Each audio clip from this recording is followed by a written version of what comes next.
All right, so again, this would be a scenario in which you wouldn't have your graphing utility to find the answer, okay? It says to verify, but not to find it. So this is a complex fraction. This goes back to like your algebra 1, algebra 2 skills, right?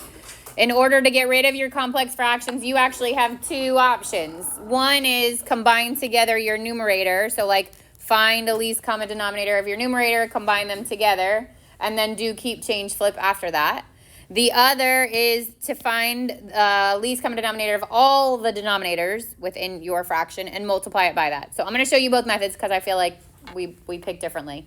If you're going to do the first one, then first thing I got to do is find a like denominator for my numerator. So I'm just doing this one, which would be 5 times x minus 5. And then the x minus 5 was missing the 5. So 1 times 5 is 5. And the 1 over 5 is missing the x minus 5, and 1 times x minus 5 would be x minus 5. And all of that goes over x, because that's still in your denominator. So my numerator can be simplified. 5 minus 5 cancels out, and I get x over 5 times x minus 5. And then this would be x over 1. So when I keep, change, flip it, I get 1 over x.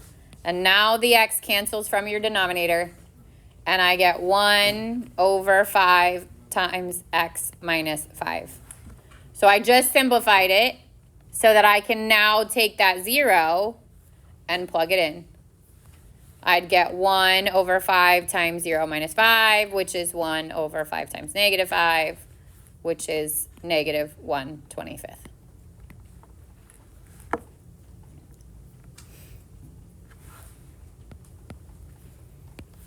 If that's what works for your brain, stick to it. Okay, I'll do it the other method. I would actually probably pick this second method, which is finding the least common denominator of all the secondary denominators. So technically within this complex fraction, your denominators within the fraction would be x minus 5 and 5. And so I multiply all the terms in this by 5 times x minus 5. So one at a time, I'm multiplying times each term. If this gets multiplied times 1 over x minus 5, then the x minus 5s cancel. And I would end up with just 1 times 5. And then if I were to multiply it times 1/5, the 5s cancel, and I just get 1 times x minus 5. So my numerator is 5 plus x minus 5. And then the denominator would be x times 5 times x minus 5. Or 5x times x minus 5. And then the 5s and the negative 5 cancels. X over 5x minus 5. The x's cancel. And I get the same answer. 1 over 5 times x minus 5. And then I would plug in the 0. And both would result in that negative 1/25.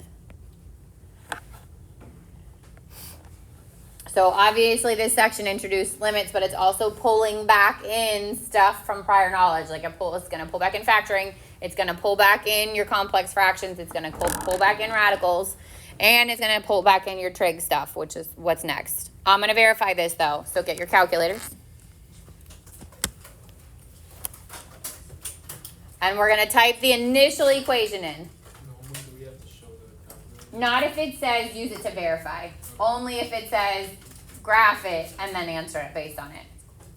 All right, so I'm going to do the fraction, and then I'm going to do the fraction within the fraction. 1 over x minus 5 plus another fraction, 1 over 5, all over x. And then I'm going to hit graph. All right, so here's what it looks like.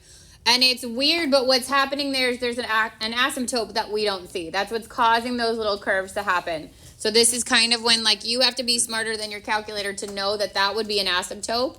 And that means it would stop my graph and it would continue to go up and down from there. What I want to do is trace what's happening around the 0. So if I hit, well actually if I went second calc and I went to value and I did 0, y does not appear because it's undefined there. So not only is there an asymptote, but there's also a hole. So I'm going to trace, I'm going to literally hit trace. I'm going to go to the left of 0, and I get negative 0.038824. And then I go to the right of 0, and I get negative 0.041.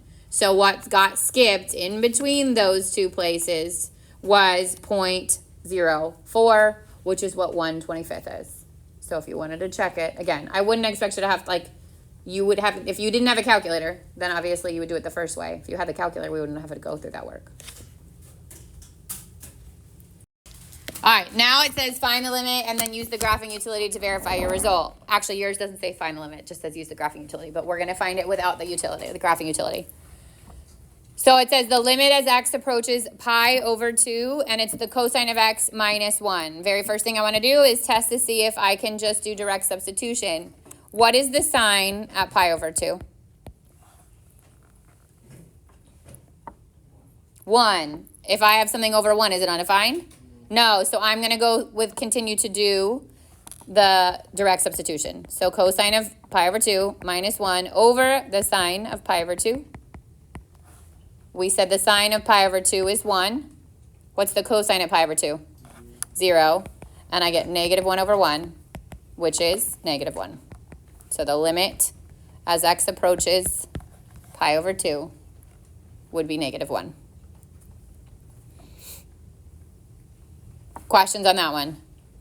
So what would be hard, which I don't want to rush through it because it's about, like, we're so short today, but what would be harder about verifying this on the graphing utility is that you would need to know what pi over 2 is in decimal form, because you're not going to, like, trace on your graph and see pi over 2.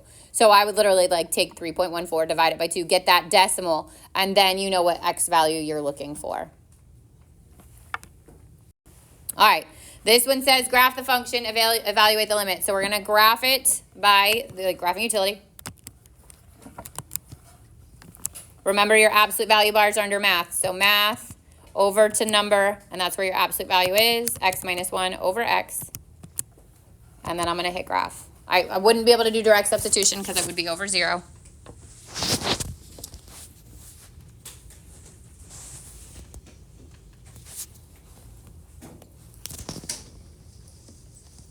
All right, and this is what my graph looks like. So what's happening as my graph approaches 0? This side's going like this. This side's doing something weird here, but then it goes like that. What happens as it's approaching 0? What does it mean if it takes that turn? What's happening there? There's an asymptote. So what's happening to this graph? It's unbounded either going up or it's unbounded either going down, right? This is going to continue this way. This is going to continue this way. What would be the limit if it's unbounded as it approaches it? It does not exist. Who's that, Kathy? Good job. Okay, the limit does not exist because the graph is unbounded.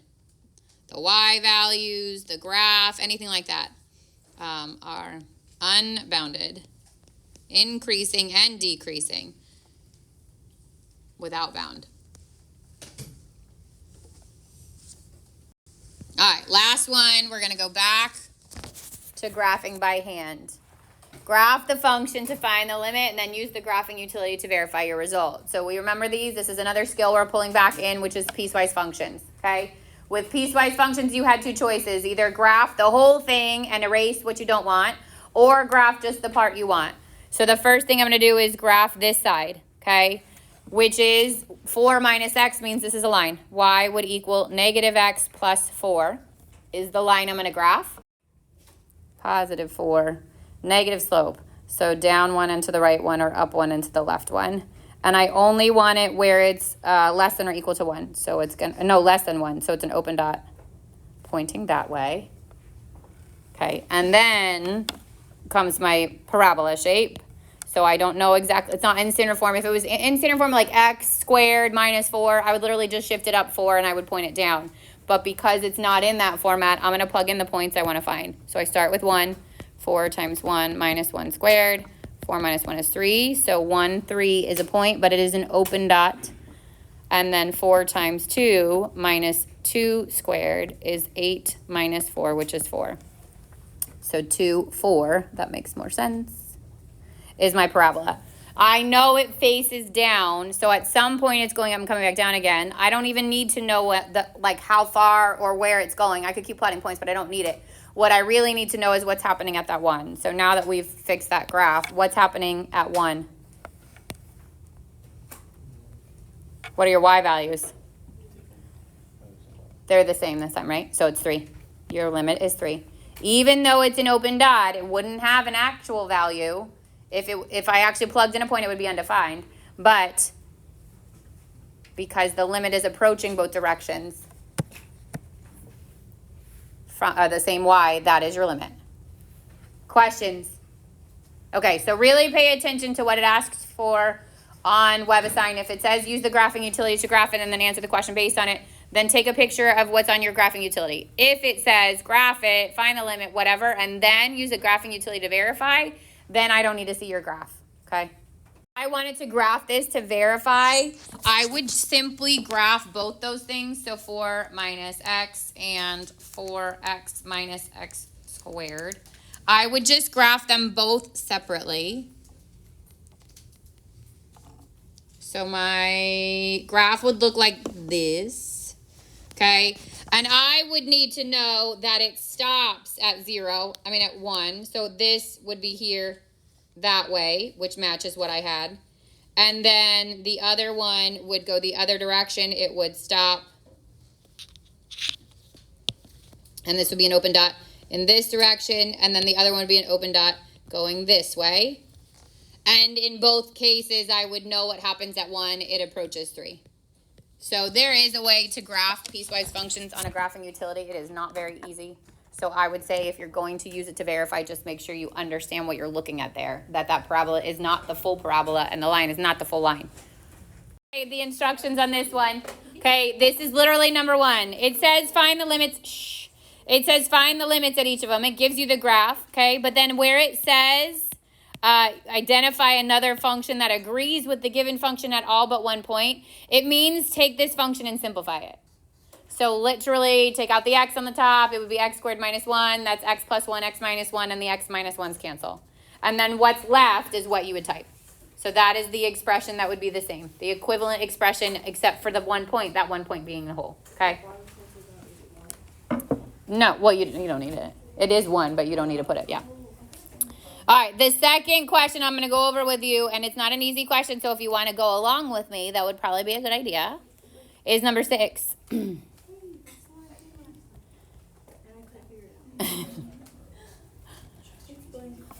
Of course, ChatGPT. As I said, like all of a sudden this year, I've gotten like no homework questions, and it's because you guys all just, but everybody gets them all right, magically. Yeah, I don't care. It's less work for me, but I don't know that you're learning it.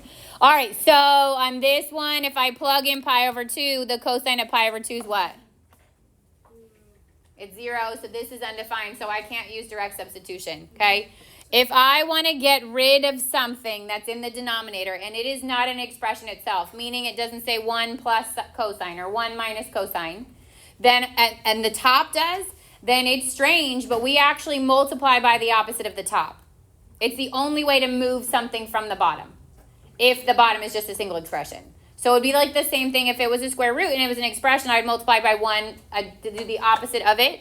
So I literally, this is, again, we did this in Algebra 2, but it's been a long time. You'll multiply both the top and the bottom by 1 plus sign. You can't just do 1, you have to do both, so we do top and bottom. And in the numerator, you're going to FOIL that out, and 1 minus sine squared is what you get, because that's the difference of 2 squared. Over cosine x plus, I'm distributing, cosine, actually keep it out, sorry, keep it out. Cosine x times, otherwise you just have to take it out again, 1 plus sine x. And then do you cancel out the 1? You can't cancel out the 1. It would have to be the whole expression, okay? What does the top equal? We're getting warm. You remember your Pythagorean identities? 1 minus sine squared would be cosine squared x. Yes, you have to know Pythagorean. And then one of these cancels, and now I've gotten cosine out of the denominator, and I can do direct substitution. Okay, so if you're dealing with your trig functions, right, and there's a sum or difference there, and you need to move it, so I had to get cosine out of the bottom, then we multiply by the opposite of the trig expression. If it's negative, it's the opposite. Opposite would be 1 plus.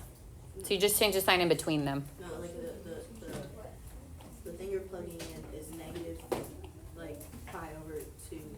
It's the opposite. Negative pi over 2 is at the bottom. But if it's negative, it just makes the thing negative. Or is it? It just flips top to bottom. Okay. Yeah. Okay. Yeah.